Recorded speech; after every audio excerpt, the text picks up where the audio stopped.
Right, well, you know Polly Polly Poo Poo, he likes a good bit laugh and a joke and a bit carry on, but we'll have no hilarity here, thank you very much, folks, because this is going to be where it gets very serious, look. Very, very serious. Never before offered in any kind of collection. It's a bit mean, kind of putting on never offered here. God.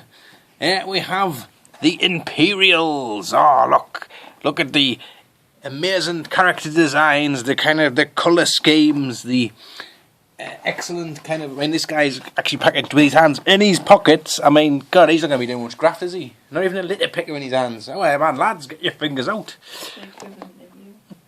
Thank you very much. And as Grandmoff, I'm not as old as a Tarkin could be. Tarkin. So, Darth, let's see how many of these we can get out and have a good look at.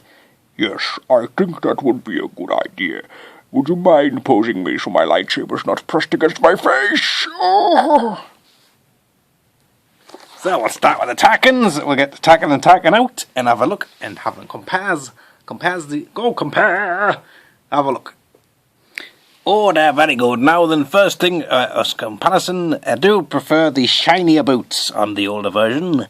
And I guess, I've never really noticed in the movies, but I guess Tarkin must do pretty good squats and stuff, because he's got massive thighs on this, which is no surprise, it's part of the Force. Not so massive, but still pretty sort of beefy looking, unless he's kind of got like a fan that blows them out, kind of like hot air balloons on his legs, I don't know.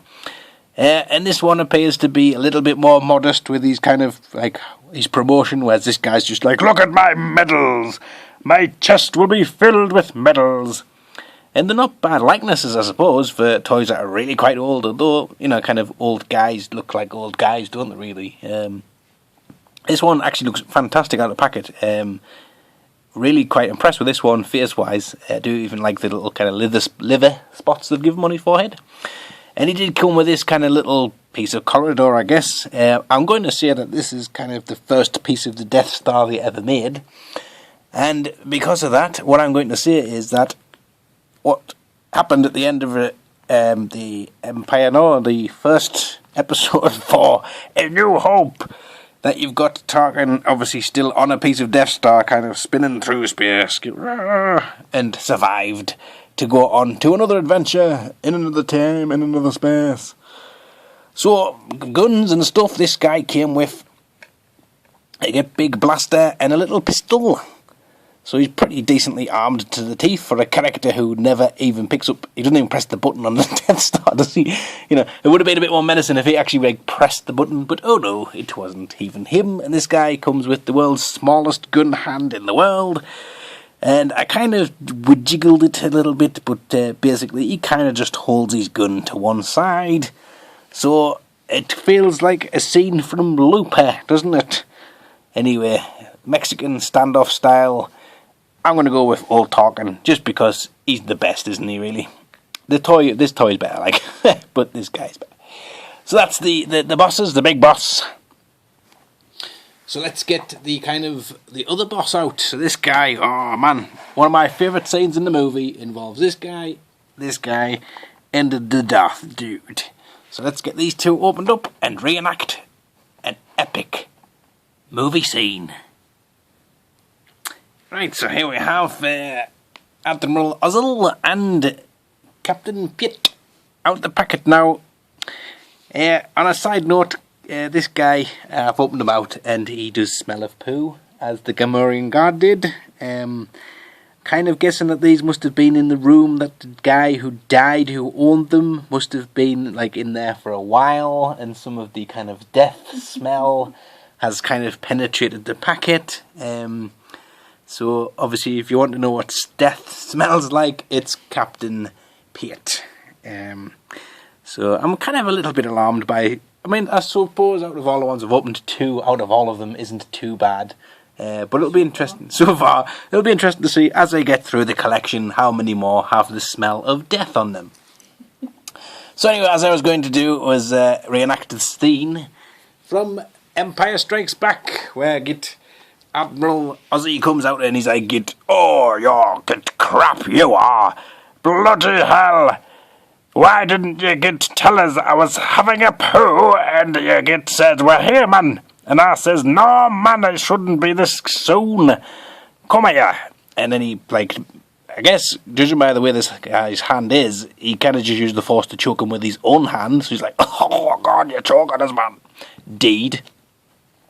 So then he decides, like, Captain Piet, now you're Admiral Piet. But before he does that, he turns around and he's just like, whoa, like this, close to him, like, ah. But this guy didn't even react. It's like Darth Vader's head's just nearly like whacked you in the face with his gigantic black helmet. And he takes it like a champ. But Darth like, what the hell is that smell? It smells like a dead Chinese man in here. It was him. He must have pooed himself when you've choked him. Yes, that often happens. Yes, that's part of the dark side of the Force. Anyway, that's the scene that I remember anyway. So, well, moving on. We'll get this guy out who also died. Let's see what this guy smells like. Having elbow articulation. When the novelty of it was, I think, was this the first get elbow articulated Star Wars figure? I certainly hope so, seeing as I've just said it. But you know, you can kind of make him kind of do the whole rubbing his hair with his fingers and picking his nose and scratching his. Can he scratch his ass? He can. Sniff my finger. So yes, fantastic. And here we go. So it'd be like, don't be so proud of this technological terror you've constructed it. Blah blah blah blah blah. Something like that. And, was Darth said that bit, didn't he? Yes. Don't be so proud of Tommy Cooper. It's Tommy Vader. Top hat, bob hat. Right, so yes, so he's going. Vader, release him. Oh, yes, okay. I'll let him go. Has anybody seen my lightsaber?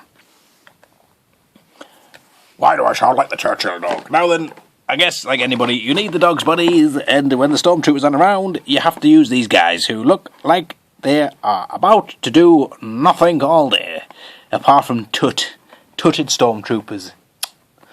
So let's get these two packed out, outpacked, I don't know, alpaca, yes. Oh, these are pretty nice. So here we have Cannet and Winnet. I do like the little kind of remote control-y thing on the arm there, so you can kind of have them, you know, then darkening the lights and switching the fire on and stuff like that. But they do come with the kind of weird elbow articulation, so you can have them sort of stood with arms behind the back and kind of things like this. But perfect for the Macarena, isn't it? Like, so you can kind of like ding ding ding ding ding ding ding ding ding ding ding ding ding ding ding ding. Hey, Macarena! So we'll get these all lined up and get them all looking imperialistic. I'm still dead. I'll pick you up, man. There you are. And Darth Vader going, I thought I killed him. There you are. The Imperial Empire. Flippin' love these guys. I thought this was supposed to be unhilaritiness. Anyway, you gotta love the Imperials. Fantastic army building. Brilliant. Love it. Get them if you can. Bye. Didn't stop.